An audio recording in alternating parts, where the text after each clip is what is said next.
순자는 정민을 향해 떨리는 목소리로 외쳤습니다. 우리 미영이 20년 인생을 이제 그만 망가뜨려라. 30년 시장에서 성실하게 살아온 어머니가 사위에 숨겨진 핸드폰 하나 때문에 평생 믿어왔던 모든 것이 무너지고 하늘을 나는 딸 하나 때문에 모든 걸 걸고 마지막 대결을 펼쳐야 하는 분노와 눈물 그리고 진정한 모성애의 사연이 지금 시작됩니다. 사주는 거짓말하지 않는다. 양인살, 겁제, 도화살 모든 게 현실이 되었다. 오늘 이야기 시작하기 전에 무료 버튼 하나만 눌러주세요. 구독과 좋아요 꼭 눌러주시면 평생 행복한 가정을 이룹니다. 여러분들의 따뜻한 응원이 오늘도 이런 감동적인 이야기를 만들어갑니다. 사람의 인생은 태어난 순간부터 길이 정해진다고 합니다. 연월일 씨, 내 기둥으로 풀어내는 사주팔자 말입니다. 조선시대 양반들도 혼사 전에 사주를 보았고 장군들도 전쟁 전에 팔자를 살폈다고 하죠. 왜냐하면 팔자는 절대 속이지 않기 때문입니다. 순자는 동네 입구 작은 간판집 앞에 서 있었습니다. 사주 명리학회 정통역술인이라고 적힌 낡은 간판이 바람에 삐걱거리고 있었죠. 오래된 건물 2층에 자리한 이곳은 늘 지나치기만 했던 곳이었습니다. 하지만 오늘은 달랐습니다. 손에는 사위의 출생신고서를 꼭 쥐고 있었거든요. 며칠 전부터 마음 한구석이 불편했습니다. 딸 미영이는 대한항공 국제선 스튜어디스로 일주일에 한 번은 해외 출장을 나가죠. 유럽 노선을 담당해서 한 번 나가면 사나흘은 집에 없습니다. 그동안 사위 정민이가 혼자 집에 있는데 요즘 들어 행동이 수상해졌거든요. 예전에는 딸이 출장 나가면 순자와 함께 저녁을 먹곤 했는데 요즘은 회사 일이 바빠서라며 자꾸 나가려 합니다. 정작 월급은 늘지 않았는데 말이죠. 게다가 핸드폰을 보며 몰래 웃는 모습을 여러 번 목격했습니다. 누구 메시지야? 라고 물으면 회사 동료들이오라며 급히 화면을 끕니다. 딸에게 물어봐도 소용없었습니다. 엄마 신경 쓰지 마세요. 저도 출장 많아서 남편 신경 못 써드리는데 엄마가 잘 챙겨주시니까 고마워요. 미영이는 항상 바쁜 일정 때문에 집안일에 신경 쓸 여유가 없었습니다. 하지만 순자의 직감은 달랐습니다. 30년 넘게 시장에서 장사를 하며 사람들을 봐온 눈이었거든요. 사람이 거짓말할 때 나오는 미묘한 표정 변화, 시선을 피하는 습관, 말끝을 흐리는 버릇까지 모두 파악할 수 있었습니다. 특히 정민이가 딸 출장 날짜를 너무 정확히 알고 있다는 게 수상했습니다. 장모님, 미영이 내일 파리 가죠? 그럼 저도 늦게 들어와도 되겠네요. 이런 식으로 미리미리 계획을 세우는 모습이 영락없이 바람 피우는 남자 같았거든요. 아주머니, 들어오세요. 문을 열자 향 냄새가 코끝을 스쳤습니다. 역술가는 60대 중반쯤 되어 보이는 할아버지였습니다. 희끗희끗한 수염을 기르고 있었고 두꺼운 안경 너머로 예리한 눈빛이 번뜩였죠. 책상 위에는 오래된 명리서들이 높이 쌓여 있었고 벽면에는 천간지지표와 오행도가 빼곡히 걸려 있었습니다. 방 한쪽에는 수많은 상장과 자격증이 걸려 있었습니다. 한국역술협회 정회원, 동양철학연구소 수석연구원 등등. 이곳이 그냥 점집이 아니라는 걸 보여주고 있었죠. 어떤 일로 오셨습니까? 순자는 떨리는 목소리로 말했습니다. 제 사위 운명을 좀 봐주세요. 딸이 스튜어디스라 출장이 잦은데 그 사이사이 사위 행동이 이상해서요. 역술가는 고개를 끄덕이며 붓과 벼루를 꺼냈습니다. 먹을 갈기 시작하더니 하얀 종이를 펼쳤습니다. 생년월일씨를 정확히 말씀해 주세요. 1시간만 틀려도 운명이 완전히 바뀝니다. 1976년 음력 3월 15일 밤 12시쯤에 태어났습니다. 제가 직접 출생신고를 해서 확실합니다. 역술가는 두꺼운 만년력을 뒤적이며 천간지지를 하나씩 계산하기 시작했습니다. 중얼거리는 소리가 들렸죠. 76년이니까 병진년이고 3월이면 경술월 15일이니까 몇 분 후 역술가가 붓으로 4개의 기둥을 완성했습니다. 병진년, 경술월, 을묘일, 임자시. 원국이 완성되자 역술가의 표정이 심각해졌습니다. 안경을 벗었다가 다시 쓰더니 원국을 자세히 들여다보았습니다. 이거 참 아주 특이한 팔자네요. 순자는 가슴이 두근거리기 시작했습니다. 뭔가 안 좋습니까? 역술가는 붓끝으로 원국을 가리키며 천천히 설명하기 시작했습니다. 사위분은 병진년에 태어나셨군요. 여기 보세요. 손가락이 일간 을목을 가리켰습니다. 배우자궁에 해당하는 일지에 묘목이 앉아 있는데 이게 양인살입니다. 양인살이요? 배우자를 칼날처럼 베는 기운입니다. 부부 사이에 큰 상처를 주는 별이죠. 특히 남자가 가지고 있으면 아내에게 마음의 상처를 깊이 남깁니다. 역술가의 목소리가 무거워졌습니다. 더욱이 부인이 자주 집을 비우는 직업이라면 이 기운이 더 강해집니다. 순자의 얼굴이 하얗게 질렸습니다. 그게 무슨 뜻입니까? 더 문제는 여기입니다. 역술가가 월간을 가리켰습니다. 월간에 드러난 경금은 겁재입니다. 을목인 일간을 극하는 금기운이죠. 이건 재산을 쪼개고 가정을 둘로 가르는 별입니다. 본인이 번 돈을 혼자 쓰지 못하고 나누어 써야 하는 운명이에요. 순자는 손이 떨리기 시작했습니다. 시장에서 30년간 장사하며 모은 돈이 어디로 새어나가는지 의문이었는데 이제야 이유를 알 것 같았습니다. 그리고 여기가 가장 심각합니다. 역술가가 시간 기둥을 가리켰습니다. 시간 자리에 깔린 자수는 도화살입니다. 남녀 인연이 겹쳐 들어오는 기운이죠. 특히 배우자가 자주 집을 비우는 환경에서는 이 기운이 폭발적으로 증가합니다. 순자는 목이 메었습니다. 도화살이면 바람을 핀다는 얘기입니까? 역술가는 심각한 표정으로 고개를 끄덕였습니다. 이건 단순한 바람이 아닙니다. 양인살과 겁재, 도화살이 한 원국에 모두 들어있고 게다가 배우자가 자주 집을 비우니 이건 반드시 드러날 두 집 살림입니다. 순자의 손에서 평소 늘 들고 다니던 성경책이 툭 떨어졌습니다. 20년 넘게 교회를 다니며 하나님을 믿어왔지만 지금 이 순간만큼은 운명의 무게가 너무 무겁게 느껴졌죠. 설마 우리 미영이가 하늘을 날아다니는 동안 집에서는 이런 일이. 순자는 속으로 중얼거렸습니다. 역술가는 원국을 다시 한번 살펴보며 계속 설명했습니다. 을목일간에 경금이 월간에 앉아 있으니 이건 재성을 극하는 겁재의 힘이 아주 강합니다. 집안 재물을 혼자 관리하지 못하고 다른 곳에 나누어 쓰게 됩니다. 가정이 분열될 수밖에 없어요. 그럼 지금까지 우리 딸한테 잘해준 것도 다 거짓말이었단 말입니까? 거짓말은 아닙니다. 다만 본인 의지와 상관없이 운명이 그렇게 흘러간다는 겁니다. 도화살은 특히 시간 기둥에 있으니 나이가 들수록 더 강해지고 배우자가 자주 집을 비울수록 더 격해집니다.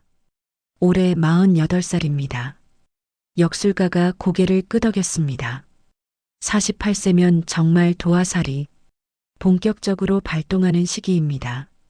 이미 징조가 나타나고 있다면 곧 모든 게 드러날 겁니다. 특히 부인 출장 기간을 노리고 있다면 더더욱 그렇습니다. 순자는 떨리는 손으로 돈을 꺼내며 마지막으로 물었습니다. 그럼 그럼 이걸 어떻게 막을 수 있습니까? 역술가는 안타까운 표정으로 고개를 저었습니다. 팔자는 타고나는 겁니다. 하늘이 정해준 운명이라 사람이 바꿀 수는 없어요. 다만 미리 알고 마음의 준비는 할 수 있죠. 현실을 직시하고 대처하는 게 최선입니다. 순자는 휘청거리며 역술소를 나왔습니다. 계단을 내려오는데 다리에 힘이 빠져서 난간을 붙잡고 있어야 했죠. 하늘 높이 날아다니는 딸을 자랑스러워했는데 그 사이 집에서는 이런 일이 벌어지고 있었다니. 20년 넘게 믿고 의지했던 사위가 딸의 출장 스케줄을 이용해서 바람을 피울 운명이었다니요. 집으로 돌아가는 길 평소 자랑스럽게 바라보던 하늘이 갑자기 원망스러워 보였습니다. 딸이 하늘을 날수록 집안은 더 무너져가고 있었던 거죠. 순자의 마음속에는 의심과 분노, 그리고 깊은 절망감이 뒤섞여 소용돌이치고 있었습니다. 역술소에서 돌아온 순자는 밤새 뒤척이며 잠을 이루지 못했습니다. 양인살, 겁제, 도화살, 역술가의 말이 귓가에 계속 맴돌았거든요. 배우자가 자주 집을 비우는 환경에서는 이 기운이 폭발적으로 증가합니다. 역술가의 음성이 계속 들려왔습니다. 다음 날 아침 미영이가 큰 캐리어를 끌며 현관에서 가방을 정리하고 있었습니다. 대한항공 제복을 입은 모습이 여전히 당당하고 아름다워 보였죠. 엄마, 내일부터 로마 노선 3박 4일이에요. 이번에는 승객이 많아서 정말 바쁠 것 같아요. 순자는 딸의 밝은 얼굴을 바라보며 가슴 한구석이 무너져 내렸습니다. 이렇게 순수하고 성실한 딸이 남편의 배신을 꿈에도 모르고 있다니. 미영아, 혹시 정민이가 요즘 어떤지 느낀 게 없니? 뭔가 달라진 것 같다거나. 무슨 소리세요? 남편이 얼마나 저 잘해주는데요. 제가 출장 갈 때마다 공항까지 배웅도 와주고 돌아올 때는 꽃다발도 사주고 맛있는 음식도 준비해두고. 미영이의 목소리에는 행복이 가득했습니다. 특히 요즘에는 더 다정해졌어요. 미영아, 고생 많다. 조심히 다녀와. 이렇게 말하면서 꼭 안아주기도 하고요. 순자는 씁쓸하게 웃었습니다. 그래, 죄책감 때문에 더 잘해주는 거겠지. 뒤통수 칠 준비를 하면서 말이야. 정민이가 부엌에서 커피를 타며 나왔습니다. 장모님, 안녕히 주무셨어요? 평소와 다름없는 다정한 목소리였지만 순자의 귀에는 가식으로만 들렸습니다. 미영아, 시간 괜찮아? 공항까지 태워다 줄까? 고마워요, 오빠. 하지만 오늘은 일찍 가야 해서 지하철로 갈게요. 미영이가 떠난 후 집안이 갑자기 조용해졌습니다. 순자는 사위의 일거수일투족을 유심히 관찰하기 시작했습니다. 정민이는 평소보다 자주 핸드폰을 확인했습니다. 메시지 알림음이 울릴 때마다 번개처럼 핸드폰을 들여다봤죠. 그럴 때마다 얼굴에는 어김없이 미소가 번졌습니다. 정민아, 누구한테 연락 자주 오니? 순자가 시치미를 떼고 물었습니다. 아, 회사 프로젝트 때문에요. 요즘 대형 건설 현장 감리 업무가 있어서 현장 팀장들과 계속 연락해야 해요. 꽤 복잡한 일이라서요. 하지만 순자가 보기에는 전혀 업무용 메시지가 아니었습니다. 메시지를 읽을 때마다 입꼬리가 올라가고 답장을 보낼 때도 한참을 고민하며 마치 연인에게 보내는 편지처럼 정성스럽게 타이핑했거든요. 심지어 가끔은 웃음을 참느라 어깨를 움츠리기도 했습니다. 오늘 몇 시에 들어와? 글쎄요. 현장 일이다 보니 언제 끝날지 모르겠어요. 늦으면 10시 넘을 수도 있을 것 같아요. 점심때도 정민이는 밖에 나간다며 서둘러 나갔습니다. 현장에서 점심회의 있어서요. 하지만 1시간 만에 돌아왔습니다. 얼굴에는 뭔가 들뜬 기색이 역력했죠. 저녁 7시쯤 정민이가 정장을 갈아입으며 말했습니다. 장모님, 오늘 회사 회식이 있어서 늦게 들어올 것 같습니다. 어디서 회식하는데? 강남 쪽 삼겹살집에서요. 부장님이 팀워크 다지자고 하셔서 어쩔 수 없이 가야 해요. 순자는 고개를 끄덕였지만 속으로는 의심이 커져갔습니다. 정민이는 평소에 회식을 별로 좋아하지 않았거든요. 게다가 오늘따라 옷차림에도 신경을 많이 쓰고 있었습니다. 향수까지 뿌리고 나가는 걸 보니 분명히 수상한 구석이 있었죠. 정민이가 나간 후 순자는 마음이 답답해서 동네 아주머니들과 저녁 산책을 나갔습니다. 공원에서 만난 이웃들과 이런저런 동네 이야기를 나누던 중 마침 김 여사가 흥미로운 이야기를 꺼냈습니다. 순자야, 너희 동네 미용실 아는지? 시장 뒤편에 있는 아름다운 당신 이라는 간판집 말이야. 알죠? 빨간 간판 달린 곳이죠? 그곳 원장이 30대 여자인데 요즘 남자 하나랑 아주 친하게 지낸다더라. 우리 동네 박 아줌마가 직접 봤다는데 순자의 심장이 쿵 하고 떨어졌습니다. 그 남자가 어떻게 생겼는데요? 키 크고 마른 편이고 안경 끼고 차는 검은색 소나타 탄다더라. 아, 그리고 왼손에 반지 끼고 있다고 하던데 순자는 다리에 힘이 빠질 뻔했습니다. 정민이의 외모와 정확히 일치했거든요. 키 178에 말씬 체형, 뿔테 안경, 2년 전에 산 검은색 소나타까지, 게다가 결혼 반지까지 끼고 있다니. 그 사람이 자주 가나요? 거의 매일 간다더라. 특히 저녁 시간대에 자주 목격된다고 하더라고. 그리고 가끔은 아이까지 데리고 다닌다는데 그게 누구 아인지는 모르겠어. 김 여사의 말에 순자는 머리가 하얗게 변했습니다.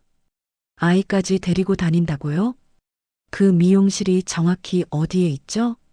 시장 뒤쪽 좁은 골목에 있어. 큰 길에서 들어가면 세 번째 가게야. 빨간 간판이라 금방 찾을 수 있을 거야. 1층이 미용실이고 2층이 주거용으로 되어 있더라. 순자는 더 이상 참을 수 없었습니다. 급히 핑계를 대고 집으로 돌아왔습니다. 시계를 보니 밤 9시. 정민이는 아직 들어오지 않았습니다. 회식이라며 나간 지 2시간이 지났는데 연락 한 통 없었습니다. 순자는 더 이상 기다릴 수 없었습니다. 외투를 걸치고 미용실이 있다는 골목으로 향했습니다. 시장을 지나 좁은 골목으로 들어서니 어둠 속에서도 빨간 간판이 선명하게 보였습니다. 아름다운 당신 미용실. 1층은 미용실 간판이 걸려 있고 2층 창문에는 따뜻한 불빛이 켜져 있었습니다. 커튼 사이로 그림자들이 움직이는 게 보였죠. 순자는 가슴이 두근거리며 골목 모퉁이에 숨어서 지켜봤습니다. 한 30분쯤 지났을까 익숙한 엔진 소리와 함께 검은색 소나타가 골목으로 들어왔습니다. 순자는 숨이 막힐 뻔했습니다. 차에서 내린 사람은 틀림없이 사위 정민이었습니다. 정민이는 뒷좌석에서 꽃다발 한 다발과 케이크 상자 그리고 쇼핑백을 꺼냈습니다. 마치 가족을 만나러 가는 사람처럼 기분 좋은 표정으로 미용실 옆문으로 들어갔죠. 곧 2층에서 여자의 밝은 목소리가 들려왔습니다. 오빠 늦었네요. 소연이가 계속 기다렸어요. 그리고 이어서 아이의 목소리가 들렸습니다. 아빠 왔다? 순자는 그 순간 온몸에 소름이 돋았습니다. 아빠라고 불렀다고요? 저 아이가 정민이를 아빠라고 부른 거였습니다. 이건 단순한 불륜이 아니었습니다. 아이까지 있는 완전한 두 번째 가족이었던 거죠. 순자는 더 이상 참을 수 없었습니다. 역술가의 말이 하나하나 현실이 되고 있었습니다. 양인살로 가정을 베어내고 겁제로 재산을 나누었으며 도화살로 바깥 여자와 아이까지 낳았던 거였습니다. 순자의 손이 부들부들 떨렸습니다. 분노와 배신감, 그리고 딸에 대한 안타까움이 한꺼번에 밀려왔습니다. 하늘 높이 날아다니며 승객들을 안전하게 모시는 우리 딸이 이런 배신을 당하고 있다니. 순자는 주먹을 꽉 쥐었습니다. 절대 그냥 넘어갈 수 없었습니다. 순자는 그날 밤 한숨도 잘 수 없었습니다. 정민이가 집에 돌아온 것은 새벽 1시가 넘어서였습니다. 회식이 길어져서 죄송해요. 술 냄새를 풀풀 풍기며 들어온 정민이를 보며 순자는 억지로 평정을 유지했습니다. 하지만 속으로는 분노가 끓어오르고 있었죠. 저 입으로 어떻게 거짓말을. 다음 날 아침 정민이는 평소보다 일찍 나갔습니다. 오늘 현장 일찍 시작해서요. 순자는 정민이가 나간 후 곧바로 행동에 나섰습니다. 사위의 비밀을 파헤쳐야겠다고 결심한 거죠. 먼저 정민이의 방으로 향했습니다. 옷장, 서랍, 책상을 하나씩 뒤져봤지만 특별한 건 발견할 수 없었습니다. 하지만 포기할 순자가 아니었죠.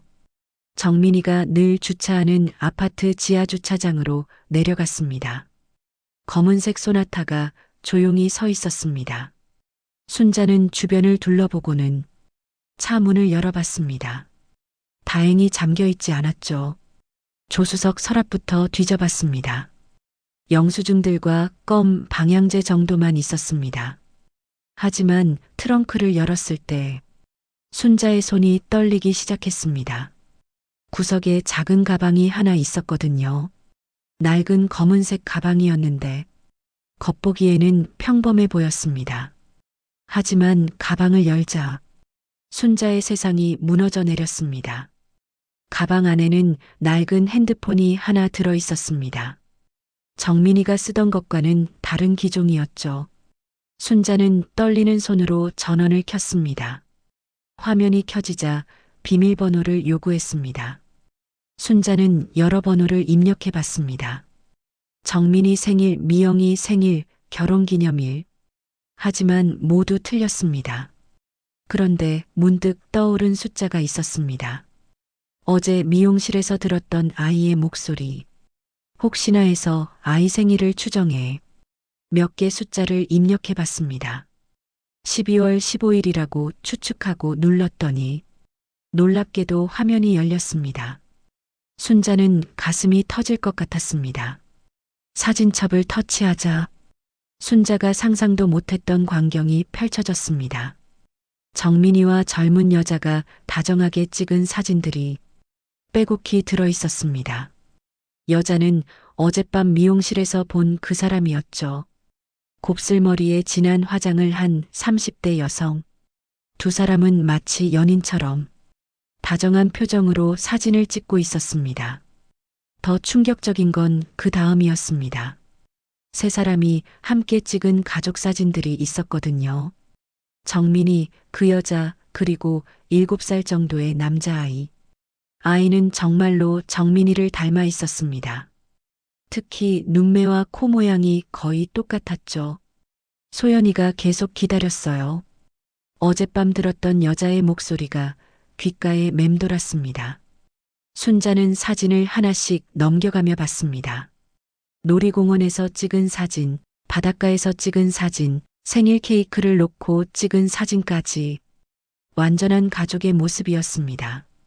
사진 날짜를 보니 가장 오래된 것은 5년 전부터 시작되었습니다.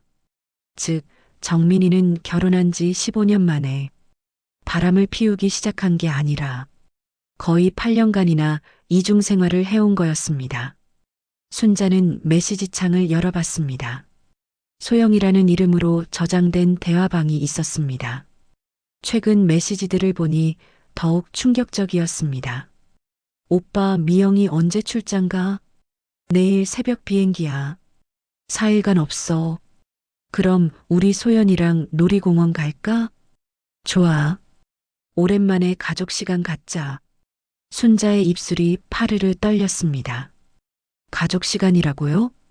우리 딸이 하늘에서 승객들을 돌보는 동안 이 집에서는 또 다른 가족이 형성되고 있었던 거였습니다. 더 읽어보니 경제적인 대화도 있었습니다. 소연이 학원비 입금했어. 고마워요, 오빠.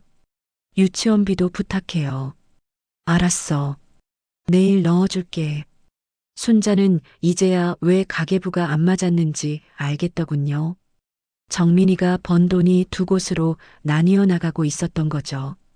우리 가족과 저쪽 가족으로.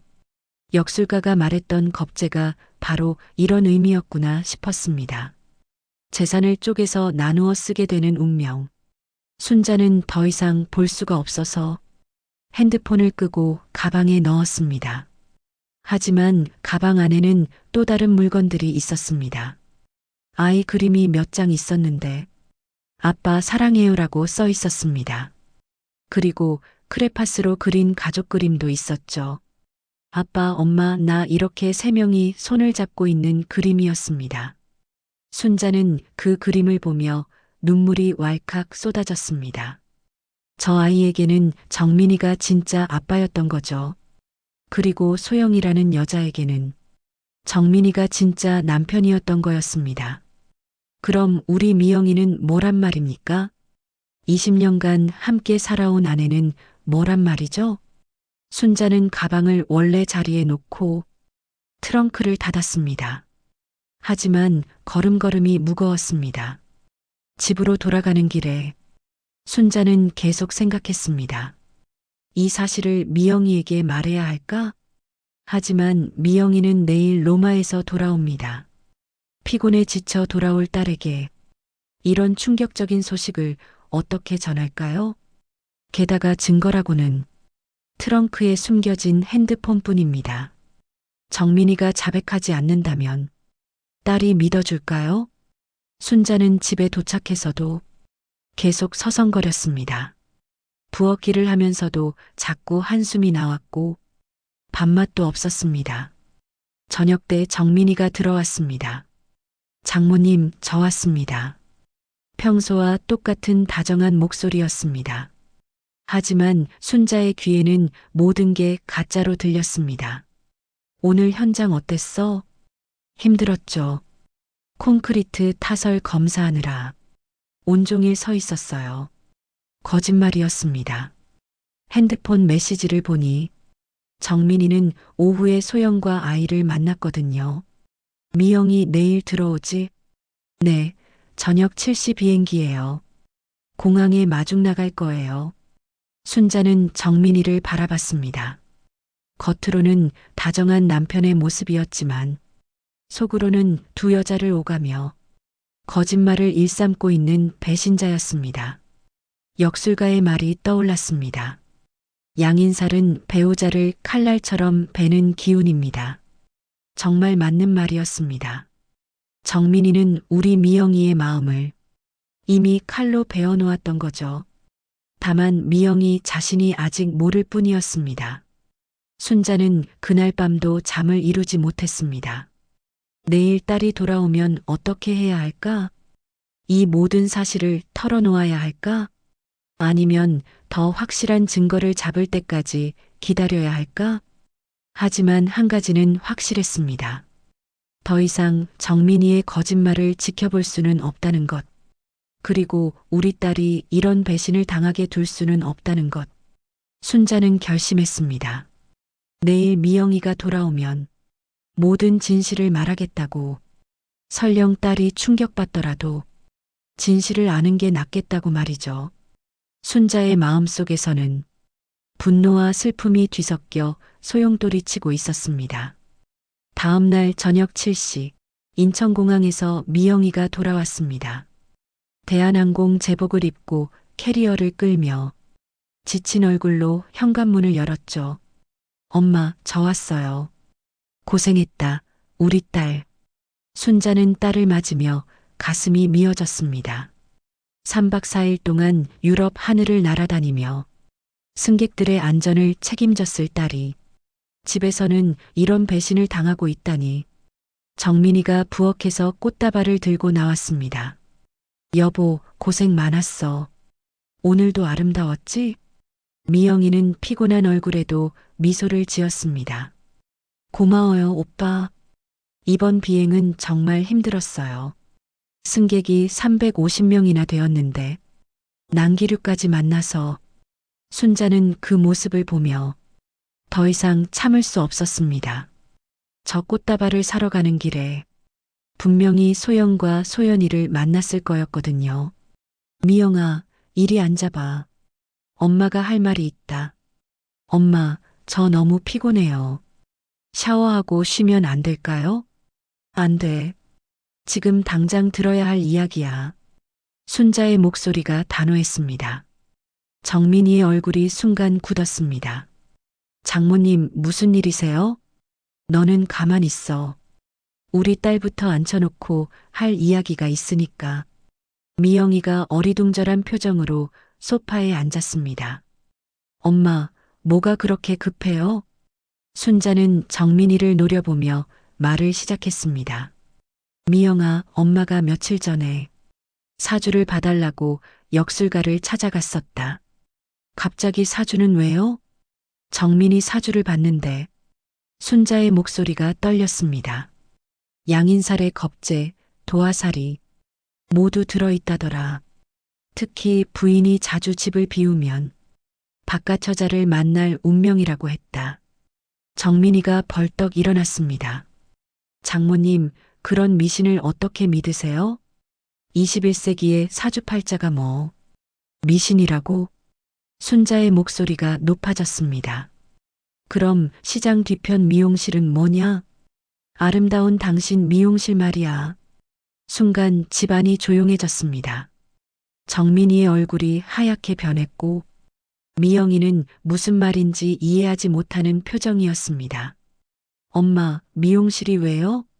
거기 원장이랑 내 남편이 몇 년째 바람 피우고 있다. 미영이가 깜짝 놀라며 정민이를 바라봤습니다. 오빠, 이게 무슨 소리예요? 정민이는 당황하며 손사래를 쳤습니다. 여보, 그런 말 믿지 마. 장모님이 무슨 오해를. 오해? 순자가 냉소적으로 웃었습니다. 그럼 어젯밤 너 어디 있었어? 회식한다고 나가서 새벽 1시에 들어왔잖아. 정말 회식이었어요. 거짓말하지 마. 내 차 트렁크에 숨겨둔 핸드폰 다 봤다. 정민이의 얼굴이 완전히 하얗게 변했습니다. 미영이가 일어나며 소리쳤습니다. 잠깐만요. 지금 뭔 소리예요? 오빠가 바람을 피운다고요? 그것도 몇 년째? 순자는 정민이를 노려보며 계속했습니다. 소영이라는 여자랑 소연이라는 아들까지 있더라. 아들? 미영이의 목소리가 떨렸습니다. 무슨 아들이요? 7살 남자아이야. 정민이를 아빠라고 부르더라. 미영이가 정민이를 바라봤습니다. 눈에는 믿을 수 없다는 표정이 가득했죠. 오빠, 이게 사실이에요? 정민이는 한참 동안 말을 하지 못했습니다. 그러다가 무릎을 꿇고 앉았습니다. 미영아, 미안해. 뭐가 미안하다고요? 설명해 주세요. 엄마 말이 사실이에요? 거짓말이에요? 정민이의 눈에서 눈물이 흘러내렸습니다. 사실이야. 미영이가 비틀거리며 벽에 기댔습니다. 몇 년째요? 8년. 8년? 미영이의 목소리가 절규에 가까웠습니다. 8년 동안 저를 속이고 다른 여자랑 살았다고요? 미안해. 정말 미안해. 미안하다고요? 미영이가 정민이에게 다가갔습니다. 그럼 지금까지 저한테 했던 모든 말이 거짓말이었다는 거예요? 사랑한다는 말, 고생한다는 말, 공항까지 마중 나온다는 것도 다 죄책감 때문이었다고요? 정민이는 고개를 들지 못했습니다. 순자가 정민이를 향해 소리쳤습니다. 이 나쁜 놈아. 우리 딸이 하늘 높이 날아다니며 나라를 위해 일하는 동안 넌 집에서 다른 여자랑 놀아났구나. 장모님 죄송합니다. 죄송하다고? 그럼 그 여자랑 헤어질 거냐? 정민이가 고개를 들었습니다. 눈가에는 눈물이 고여 있었지만 표정은 단호했습니다. 그건 안 됩니다. 뭐라고? 순자와 미영이가 동시에 소리쳤습니다. 소영이와 소연이를 버릴 수는 없어요. 소연이는 제 친아들이고 소영이는 저를 진짜 이해해주는 사람이에요. 미영이가 정민이의 뺨을 때렸습니다. 진짜 이해해준다고요? 그럼 저는 뭐예요? 20년 동안 당신과 산 저는 뭐란 말이에요? 미영아, 너도 좋은 사람이야. 하지만 뭐요? 집에서는 늘 피곤하다고 하고, 대화도 별로 안 하고, 제 일에도 관심이 없잖아. 미영이가 헛웃음을 쳤습니다. 제가 왜 피곤한지 알아요? 한 달에 15일은 하늘 위에서 200명 넘는 승객들 목숨을 책임지니까 피곤한 거 아니에요? 그런데 당신은 그걸 이해 못한다고 다른 여자한테 가버린 거예요? 정민이가 변명했습니다. 소영이는 제가 힘들 때 따뜻하게 위로해줬어요. 고생 많다, 수고했다, 이런 말을 진심으로 해줬고, 순자가 분노로 떨며 소리쳤습니다. 그런 말은 아내가 해주는 거야. 우리 미영이가 안 해줬냐? 하지만 미영이는 항상 바빠서 바쁘다고? 딸이 바쁜 게 바람 핑계냐? 그럼 소영이라는 여자는 뭐 하는 사람인데? 그렇게 한가해? 미용사예요. 손님이 없을 때는 시간이 많거든요. 미영이가 소파에 주저앉았습니다. 이게 꿈이었으면 좋겠어요. 제가 로마에서 터뷸런스를 만나 의식을 잃고 꾸는 꿈이었으면. 순자가 딸을 안으며 말했습니다. 미영아, 울지 마. 엄마가 다 해결해 줄 테니까. 하지만 정민이가 일어서며 말했습니다. 장모님, 미영아, 정말 죄송해요. 하지만 저는 소영이와 소연이를 포기할 수 없어요. 이미 8년이나 함께 살았고 소연이한테는 제가 유일한 아빠예요. 미영이가 고개를 들며 물었습니다. 그럼 저희는 어떻게 하라는 거예요? 이혼해 주세요. 집안이 순간 정적에 쌓였습니다. 정민이가 조용히 말했습니다. 저는 소영이와 정식으로 결혼하고 싶어요. 소연이에게도 정당한 아버지가 되어주고 싶고요. 순자가 벌떡 일어났습니다. 이 미친놈이 20년 같이 살던 아내를 버리고 바람간 여자랑 결혼하겠다고? 죄송하지만 이미 마음은 정해졌어요. 미영이가 흐느끼며 말했습니다. 당신이 원하는 대로 해주세요. 저도 더 이상은 못 견디겠어요. 순자는 분노로 온몸이 떨렸습니다. 역술가의 말이 하나하나 현실이 되고 있었습니다. 양인살이 가정을 베어내고 겁재가 재산을 나누게 하고 도화살이 새로운 인연을 불러들였던 거죠. 하지만 순자는 쉽게 포기할 생각이 없었습니다. 딸의 20년 결혼 생활이 이렇게 허무하게 끝날 수는 없었거든요. 그날 밤 집안은 장례식장처럼 조용했습니다. 미영이는 방 안에서 계속 울고 있었고 정민이는 거실 소파에서 담요를 덮고 누워 있었습니다. 순자는 한숨도 잘 수 없어서 부엌에서 차를 우리며 생각에 잠겼습니다. 이대로 끝낼 수는 없어. 새벽 3시가 넘도록 순자는 부엌 테이블에 앉아 머릿속으로 계획을 세우고 있었습니다. 20년간 쌓아온 딸의 결혼 생활이 이렇게 허무하게 끝날 수는 없었거든요. 다음 날 아침 정민이가 일찍 일어나 조심스럽게 옷을 갈아입고 있었습니다. 순자가 부엌에서 나와 물었습니다. 어디 가는 거야? 회사에 가야죠. 거짓말하지 마. 소영이한테 가는 거지? 정민이는 잠깐 멈췄다가 대답했습니다. 네. 어제 일로 많이 놀랐을 거예요. 상황을 정리해야 하고요. 순자가 앞을 막아서며 말했습니다. 미영이가 저 상태인데 내가 나가면 되겠냐? 적어도 딸이 회복될 때까지는 기다려야 하는 거 아니야? 장모님, 저도 정리할 게 많아요. 소영이한테도 앞으로 계획을 설명해야 하고 소연이 학교 문제도 있고 설명? 순자가 비웃었습니다. 무슨 설명을 해? 이제 아내 버리고 정식으로 결혼하자고? 그런 얘기하러 가는 거냐? 정민이가 고개를 숙이며 말했습니다. 죄송하지만 이미 결정된 일이에요. 미영이도 이혼하겠다고 했잖아요. 순자는 더 이상 참을 수 없었습니다. 딸이 충격으로 한 말을 빌미로 정민이가 자신의 이기적인 선택을 정당화하고 있었거든요. 그럼 나도 함께 가겠다. 뭐라고요? 정민이의 얼굴이 놀라서 굳었습니다. 내가 그 여자 얼굴을 직접 봐야겠어. 어떤 여우 같은 년이 우리 가정을 이렇게 망쳐놨는지 말이야. 장모님, 그러시면 안 됩니다. 소영이는 잘못이 없어요.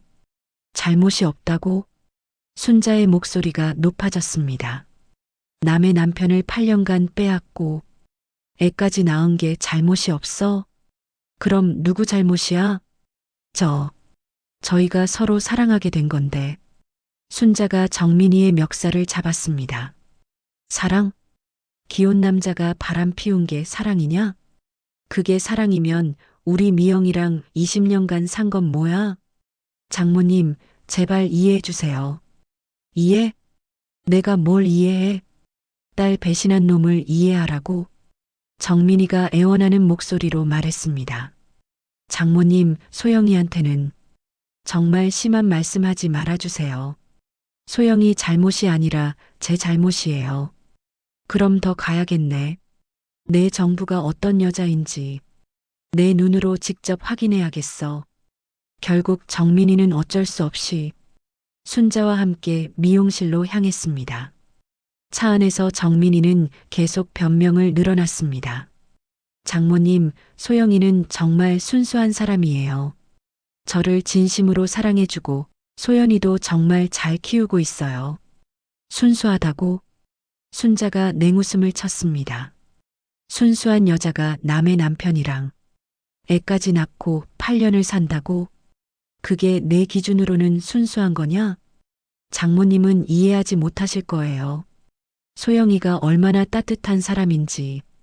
따뜻하다고? 그 따뜻한 여자가 우리 미영이 마음은 왜 차갑게 얼려놨어? 차가 미용실 골목에 도착했을 때 소영이 앞마당에서 빨래를 널고 있었습니다. 하얀 블라우스에 청바지를 입고 곱슬머리를 뒤로 묶은 모습이 언뜻 보기에는 평범한 주부 같았습니다. 하지만 순자의 눈에는 남의 가정을 파탄낸 원흉으로만 보였죠. 소영아, 정민이가 차에서 내리며 다정하게 불렀습니다. 소영이 뒤돌아보더니 환하게 웃었습니다. 오빠, 어제 일로 걱정 많이 했는데 왜 이렇게 일찍? 소영이 순자가 차에서 내리는 것을 보고 얼굴이 순간 굳었습니다. 오빠, 저분이 미영이 어머님이셔. 순자가 소영에게 천천히 다가갔습니다. 내가 소영이구나. 소영이 어색하게 고개를 숙이며 인사했습니다. 네. 안녕하세요, 어머님.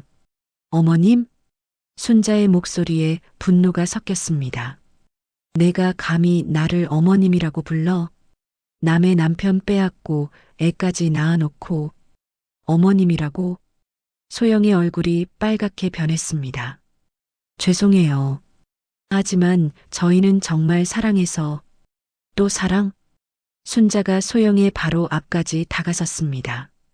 너희들 입에서 사랑이라는 말이 얼마나 더럽게 들리는지 아냐? 그게 사랑이면 내 딸은 뭐가 되는 거야? 저는 정민 오빠가 결혼 생활이 행복하지 않다고 들었어요. 미영 씨가 너무 바빠서 오빠를 소홀히 한다고. 소홀히 했다고? 순자의 목소리가 더욱 높아졌습니다. 우리 딸이 언제 남편을 소홀히 했어? 하늘 위에서 목숨 걸고 일하느라 바빴을 뿐이야. 그게 남편 소홀히 한 거냐? 소영이 뒤로 물러서며 말했습니다. 하지만 오빠는 외로웠어요. 집에 혼자 있는 시간이 너무 많았고 대화할 상대도 없었다고. 그럼 바람 피워도 된다는 거야? 외로우면 다른 여자랑 애 낳아도 된다고? 그때 집안에서 아이 목소리가 들렸습니다. 엄마, 아빠 목소리 같은데. 소연이가 문을 열고 뛰어나오더니 정민이를 보고 환하게 웃었습니다. 아빠, 진짜 아빠다. 정민이가 아이를 안아 올렸습니다. 우리 소연이 잘 잤어? 오늘 유치원 가는 날이지? 아이가 고개를 끄덕이며 말했습니다. 응, 그런데 어제 엄마가 울었어. 아빠 때문에 걱정된다고 했어. 순자는 그 광경을 보며 가슴이 찢어지는 듯 했습니다. 정말로 완전한 가족이었던 거죠.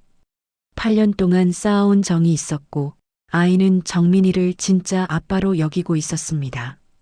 소연아, 집 안에 들어가 있어. 어른들이 중요한 이야기하는 중이야. 소영이 아이의 손을 잡으며 안으로 보냈습니다. 순자가 소영을 노려보며 말했습니다. 8년 동안 이런 생활을 해왔구나. 조금도 부끄럽지 않았어? 소영의 목소리가 당당해졌습니다. 부끄러우면 어떻게 8년을 살았겠어요? 저는 정민 오빠를 진심으로 사랑해요. 오빠도 저와 소연이를 사랑하고요. 진심으로 사랑한다고? 순자가 비웃었습니다. 그럼 왜 8년 동안 숨어서 살았어? 정말 사랑이면 당당하게 나서지 그랬어?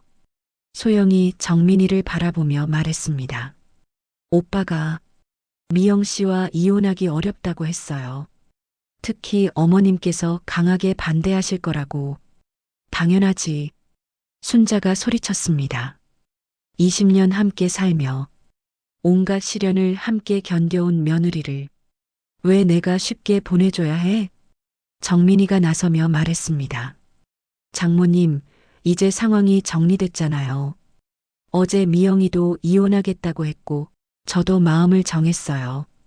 이혼? 순자의 목소리가 떨렸습니다.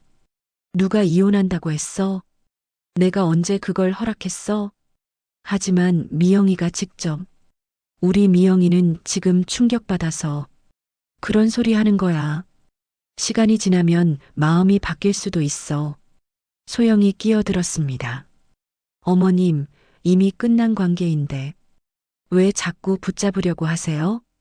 정민 오빠는 이미 저를 선택했어요. 선택? 순자가 소영의 어깨를 거칠게 잡았습니다. 내가 뭔데 선택을 받아? 남의 남편 꼬셔서 가정 파탄시킨 년이. 아파요. 소영이 비명을 지르며 빠지려 했지만 순자는 놓아주지 않았습니다. 8년 동안 우리 미영이가 하늘 위에서 고생하는 동안 넌 여기서 편안하게 살았구나.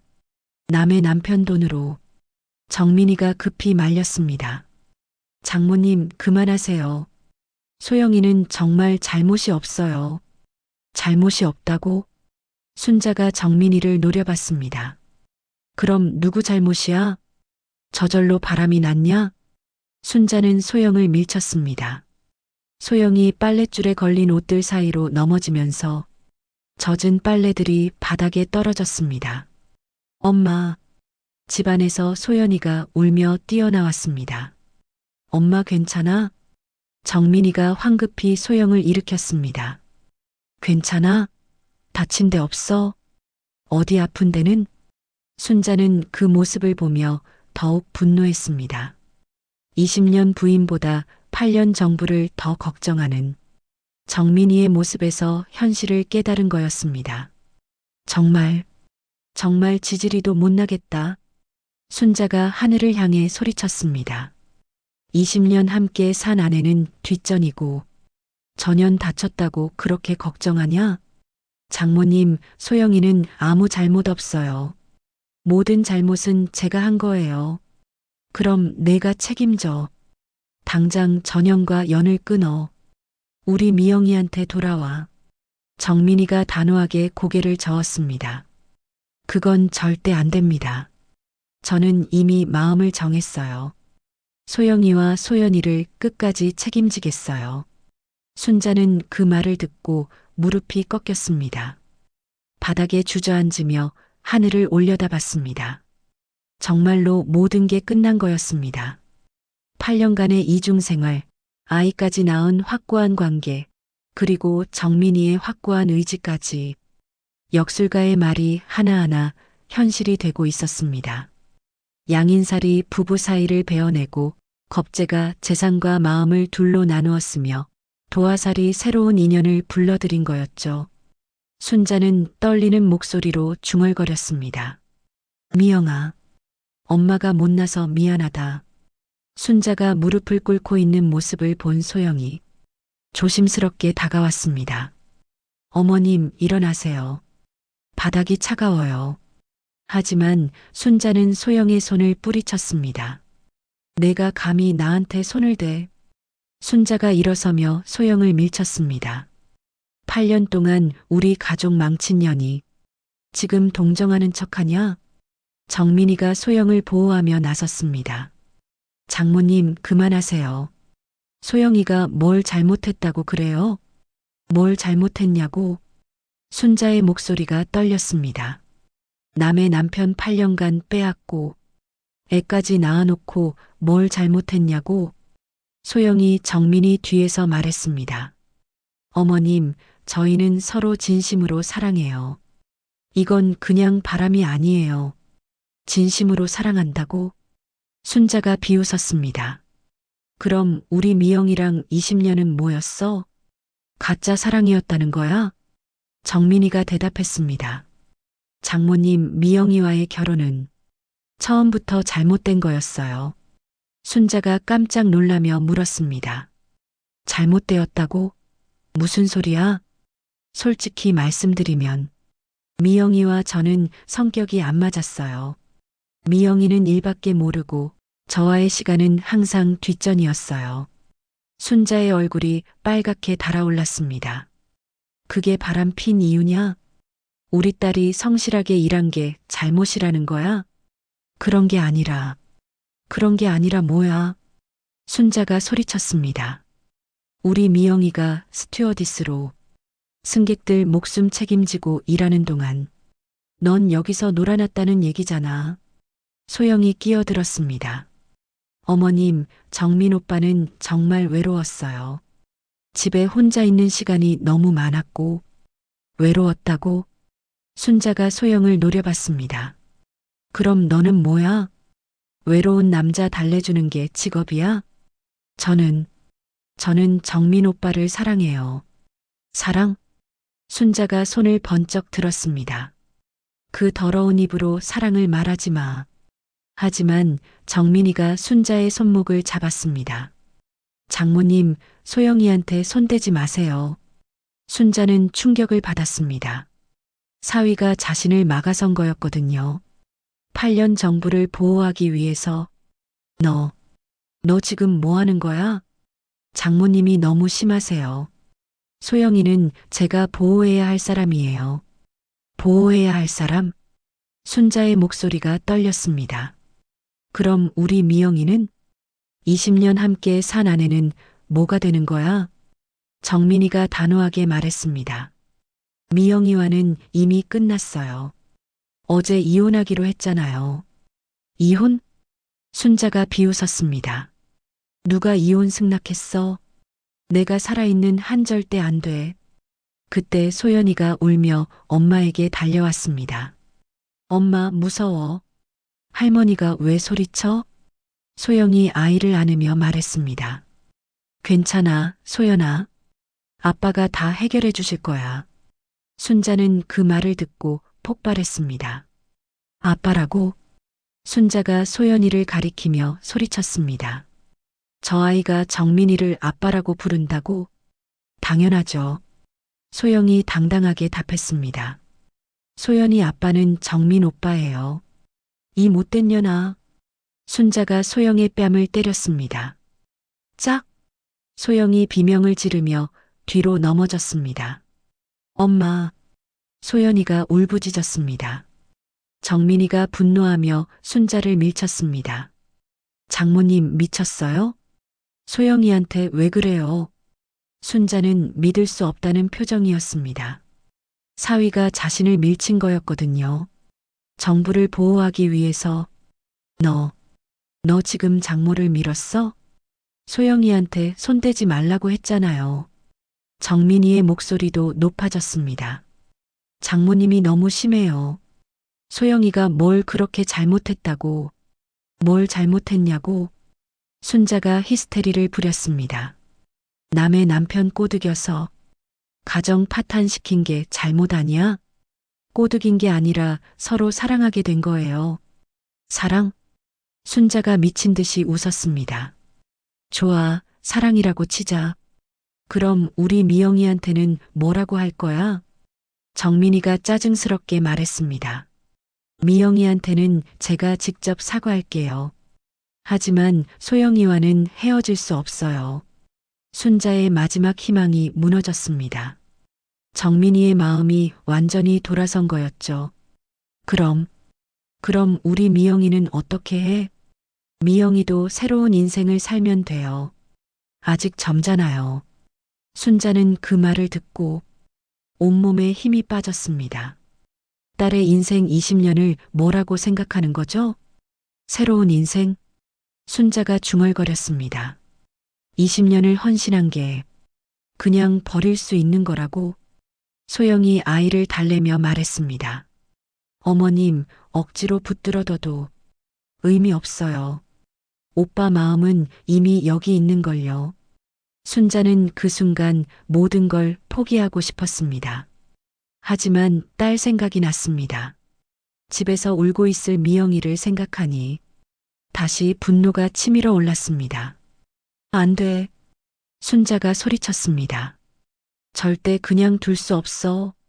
우리 미영이 20년이 이렇게 헛되게 갈 순 없어. 정민이가 한숨을 쉬며 말했습니다. 장모님, 현실을 받아들이세요. 이미 끝난 일이에요. 끝나지 않았어. 순자가 결연하게 말했습니다. 내가 살아있는 한 끝나지 않았다고. 순자는 돌아서서 집으로 향했습니다. 하지만 마음속으로는 계획을 세우고 있었습니다. 이대로 물러날 순자가 아니었거든요. 집에 도착해서 미영이를 깨웠습니다. 미영아, 일어나. 미영이가 부은 눈으로 일어났습니다. 엄마, 어디 갔다 왔어요? 내 남편 보러 갔다 왔다. 정민 오빠를요? 그래, 소영이라는 여자랑 함께 있더라. 미영이의 얼굴이 또다시 일그러졌습니다. 엄마, 정말 끝난 거예요? 순자가 딸의 손을 잡았습니다. 아니야, 끝나지 않았어. 엄마가 반드시 되돌려 놓을 거야. 어떻게요? 내일 시장 사람들한테 다 알려버릴 거야. 정민이가 얼마나 파렴치한 놈인지 미영이가 놀라며 말했습니다. 엄마, 그러면 저만 더 창피해져요. 창피한 건 정민이야. 내가 왜 창피해? 순자의 결심은 확고했습니다. 내일 시장에서 큰 소리를 낼 생각이었거든요. 모든 사람들이 정민이의 실체를 알게 하겠다고. 그래야 정민이가 부끄러워서라도 소영과 헤어질 거라고 생각했습니다. 순자는 밤새 계획을 세웠습니다. 시장 한가운데서 정민이의 비행을 폭로하겠다고. 그것도 가장 사람 많을 때. 다음 날 점심시간 시장은 평소보다 더 북적거렸습니다. 주말을 앞둔 금요일이라 장 보는 사람들이 특히 많았거든요. 순자는 일부러 이 시간을 택했습니다. 가장 많은 사람들 앞에서 정민이의 실체를 폭로하기 위해서였죠. 순자는 정민이에게 문자를 보냈습니다. 시장 앞 미용실로 나와. 마지막으로 할 말이 있다. 30분 후 정민이가 나타났습니다. 얼굴에는 귀찮다는 표정이 역력했죠. 장모님, 왜 이런 곳으로 부르세요? 집에서 얘기하면 안 되나요? 여기서 해야 할 얘기야. 순자가 단호하게 말했습니다. 미용실 앞에는 이미 소영이 나와 있었습니다. 어제 맞은 뺨에 아직 멍이 남아 있었죠. 어머님, 왜 여기로 오라고 하셨어요? 소영이 조심스럽게 물었습니다. 순자는 대답하지 않고 시장 한가운데로 걸어갔습니다. 사람들이 가장 많이 모이는 곳이었거든요. 장모님, 뭐 하시는 거예요? 정민이가 당황하며 따라왔습니다. 순자는 시장 한복판에서 멈춰 섰습니다. 그리고 목청껏 소리쳤습니다. 여기 계신 분들 다 들어보세요. 갑작스러운 고함에 사람들이 돌아봤습니다. 뭐야, 저 아줌마. 무슨 일이야? 사람들이 하나둘씩 모여들기 시작했습니다. 정민이가 순자의 팔을 잡았습니다. 장모님, 뭐 하시는 거예요? 여기서 왜 그래요? 순자가 정민이의 손을 뿌리쳤습니다. 내가 여기 계신 분들한테 내 정체를 알려줄 거야. 순자는 다시 사람들을 향해 소리쳤습니다. 여기 이 남자 보세요. 겉으로는 멀쩡한 가장 같지만 실제로는 아내를 배신한 바람둥이에요. 사람들의 수군거림이 커졌습니다. 저 남자 어디서 봤는데? 미용실 앞에서 자주 보던 사람 아니야? 정민이의 얼굴이 하얗게 변했습니다. 장모님, 제발 그만하세요. 하지만 순자는 멈추지 않았습니다. 이 인간이 제 딸을 20년간 속이고 미용실 원장이랑 바람 피워서 아들까지 낳았어요. 뭐라고? 아들까지? 20년을 속였다고? 사람들의 반응이 격해졌습니다. 소영이 창백한 얼굴로 나타났습니다. 어머님, 그만하세요. 왜 이렇게까지 하세요? 순자가 소영을 가리키며 소리쳤습니다. 저 여자예요. 저 미용실 원장이 제 사위를 꼬드겨서 가정을 파탄냈어요. 사람들의 시선이 소영에게 쏠렸습니다. 아, 미용실 원장이구나. 그러고 보니 요즘 남자 하나가 매일 드나들더라. 아이까지 있다며? 소영이 견디지 못하고 울음을 터뜨렸습니다. 어머님, 제발 이러지 마세요. 정민이가 소영을 감싸며 나섰습니다. 장모님, 너무하세요. 소영이가 뭘 잘못했다고 이래요? 순자가 더욱 큰 소리로 외쳤습니다. 뭘 잘못했냐고? 남의 남편 8년간 빼앗고 아들까지 낳은 게 잘못 아니야? 8년간이나? 세상에, 그럼 완전히 바람이네. 사람들의 야유가 쏟아졌습니다. 정민이가 순자에게 애원했습니다. 장모님, 정말 그만하세요. 이렇게 해서 뭐가 달라져요? 달라진다고. 순자가 단호하게 말했습니다. 내가 부끄러워서라도 소영이와 헤어질 거야. 하지만 정민이는 예상과 다르게 반응했습니다. 아니요, 저는 절대 소영이와 헤어지지 않아요. 순자가 깜짝 놀랐습니다. 이렇게 많은 사람들 앞에서 망신을 당하고도 정민이가 소영을 포기하지 않는 거였거든요. 뭐라고? 이 상황에서도? 네, 저는 소영이를 사랑해요. 많은 사람들이 보든 말든 상관없어요. 정민이가 소영의 손을 잡았습니다. 소영아, 미안해. 내가 지켜주지 못해서. 소영이 울면서 고개를 저었습니다. 오빠, 괜찮아요. 저도 각오하고 있었어요. 사람들은 이 광경을 보며 더욱 술렁거렸습니다. 와, 저렇게까지 사랑한다고? 그럼 부인은 어떡하라고? 20년 살았는데 너무하네. 순자는 계획과 다르게 돌아가자 당황했습니다. 정민이가 부끄러워서 소영과 헤어질 줄 알았는데 오히려 더욱 당당해진 거였거든요. 너 정말 미쳤구나. 순자가 소리쳤습니다. 이렇게 많은 사람들이 보는데도 부끄러운 줄 모르냐?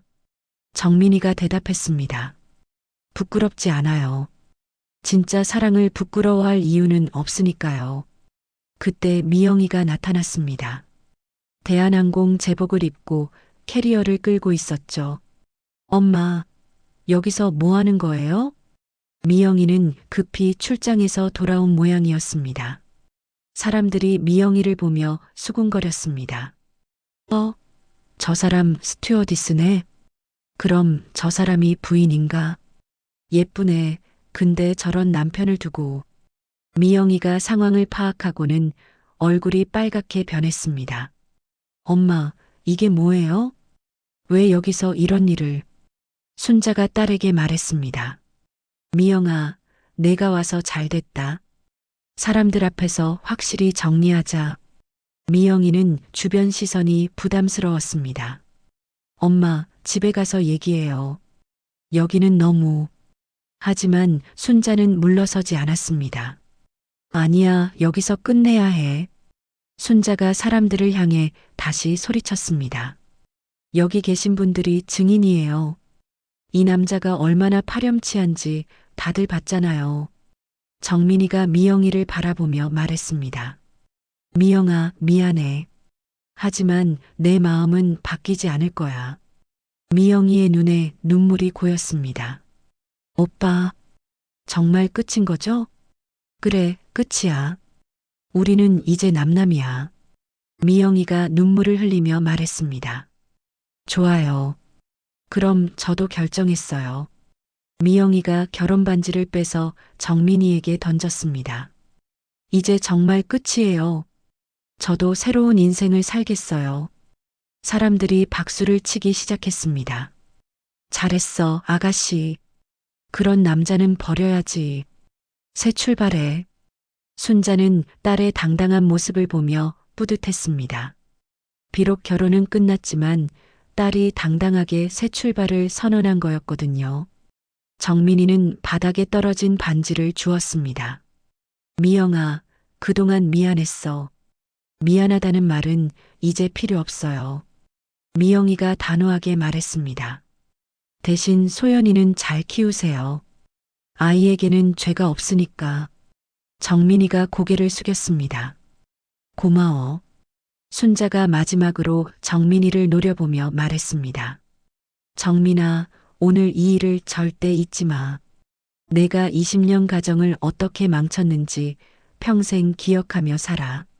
정민이는 대답하지 않고 소영의 손을 잡고 미용실로 들어갔습니다. 사람들은 박수를 치며 흩어졌고 순자와 미영이는 집으로 향했습니다. 비록 승리는 아니었지만 진실을 밝혔다는 것만으로도 순자는 만족했습니다. 그로부터 3개월이 지났습니다.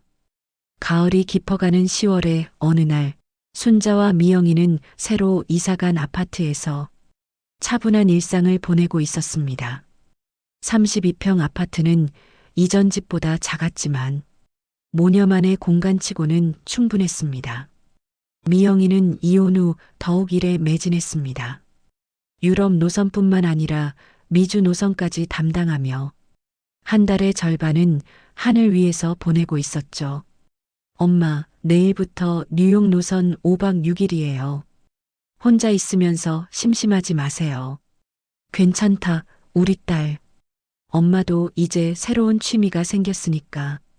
순자는 최근 동네 문화센터에서 서예와 요가를 배우기 시작했습니다. 20년 넘게 사위와 딸 뒷바라지만 하던 인생에서 처음으로 자신만을 위한 시간을 갖게 된 거죠. 그나저나 정민이 소식은 들었어? 미영이가 물었습니다. 왜 그런 걸 궁금해해? 궁금한 게 아니라 소연이가 걱정되어서요.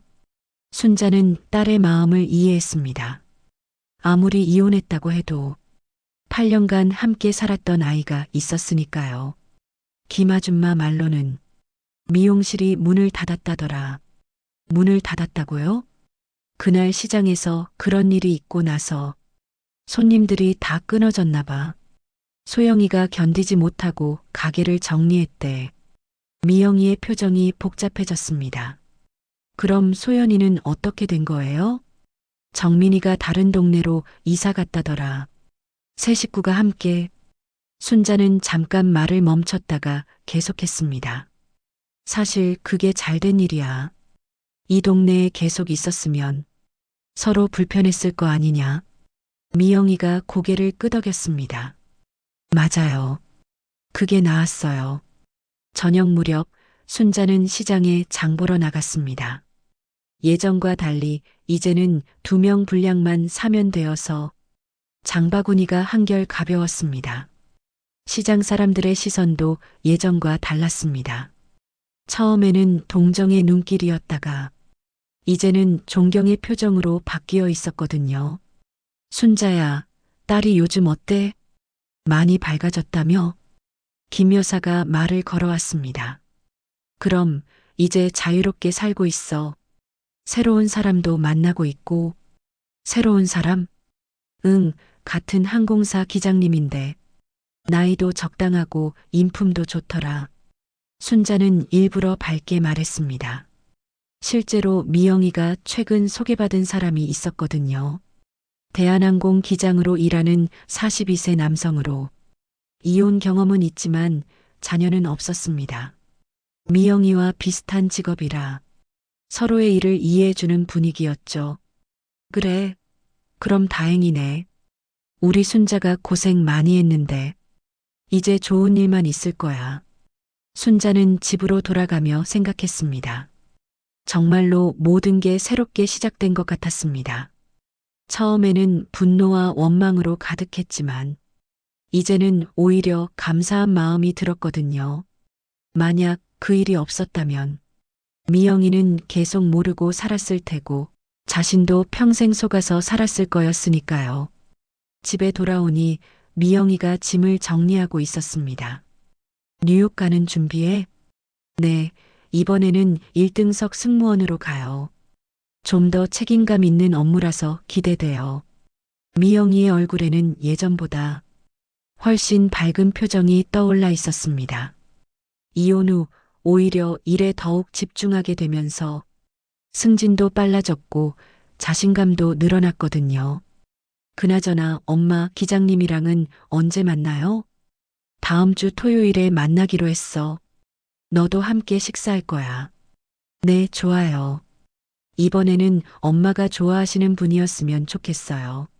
순자는 딸의 말을 들으며 흐뭇했습니다.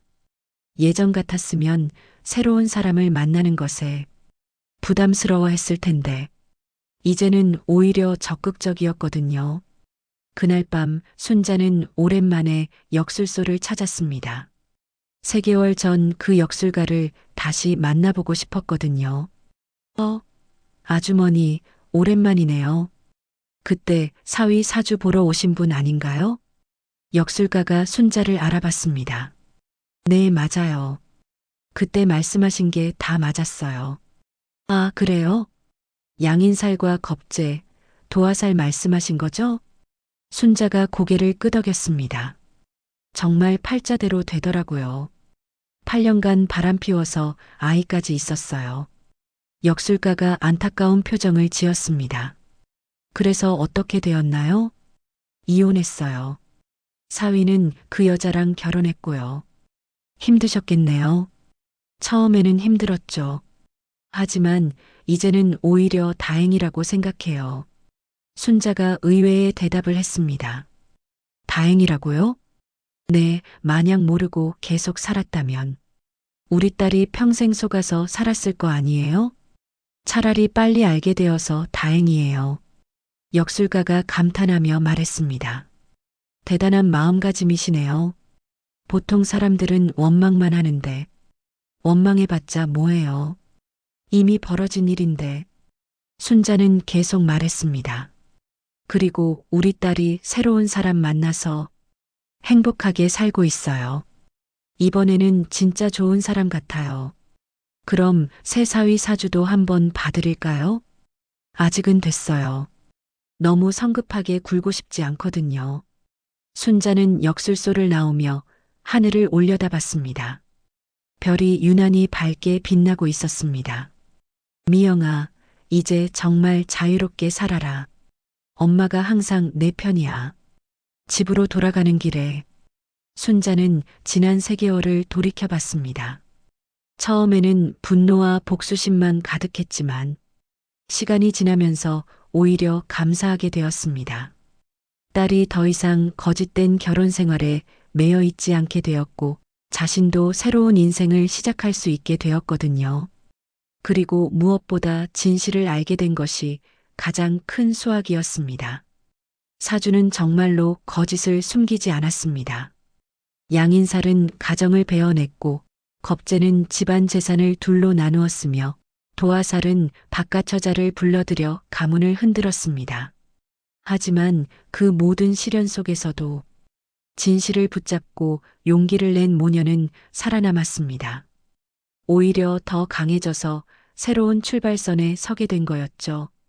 순자는 집에 도착해서 미영이를 바라봤습니다. 내일 뉴욕으로 떠날 준비를 하고 있는 딸의 모습이 그 어느 때보다 당당하고 아름다워 보였습니다. 미영아, 내 엄마. 엄마가 정말 자랑스럽다. 내가 이렇게 씩씩하게 새 출발해줘서. 미영이가 순자에게 다가와 안겼습니다. 엄마 고마워요.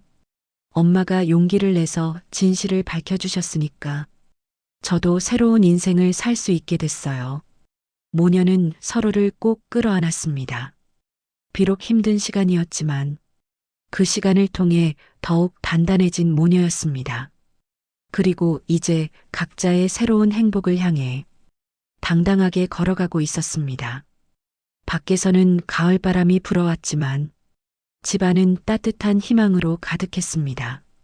오늘 사연은 배신과 분노 사이에서 끝내 진실을 선택한 순자와 미영이의 이야기였습니다. 20년 결혼 생활, 8년간의 이중 생활, 시장 사람들의 시선까지 모두가 그들을 힘들게 했지만 끝내 진실을 포기하지 않은 용기와 모녀가 함께한 진심이 한 가정이 어둠을 지나 새로운 출발로 바꾸었습니다. 저는 이 이야기를 통해 진짜 사랑은 거짓 위에 세워질 수 없고 진실을 마주하는 용기에서 시작되며 그 용기는 나 혼자만의 것이 아니라 가족 전체를 구원하는 힘이 된다는 걸 전하고 싶었습니다. 설령 아픈 진실이어도 시간이 아무리 오래 걸려도 정직하게 살아간다면 반드시 새로운 행복이 찾아옵니다. 여러분의 이야기도 들려주세요. 지금 겪고 계신 가족의 고민, 마음속에 품은 의심이나 걱정을 댓글에 남겨주시면 서로 응원하며 함께 헤쳐나갑니다. 이 영상이 작은 용기 한 줄기가 되었다면 무료 버튼인 구독과 좋아요 부탁드립니다. 주변의 누군가에게 공유도 해주세요. 여러분의 짧은 응원 한마디가 누군가에겐 진실을 마주할 큰 힘이 됩니다. 여러분의 인생에도 오늘 우리가 목격한 것 같은 진정한 용기와 새로운 시작이 꼭 찾아오길 진심으로 기원합니다. 황혼 사연 상담소였습니다. 고맙습니다.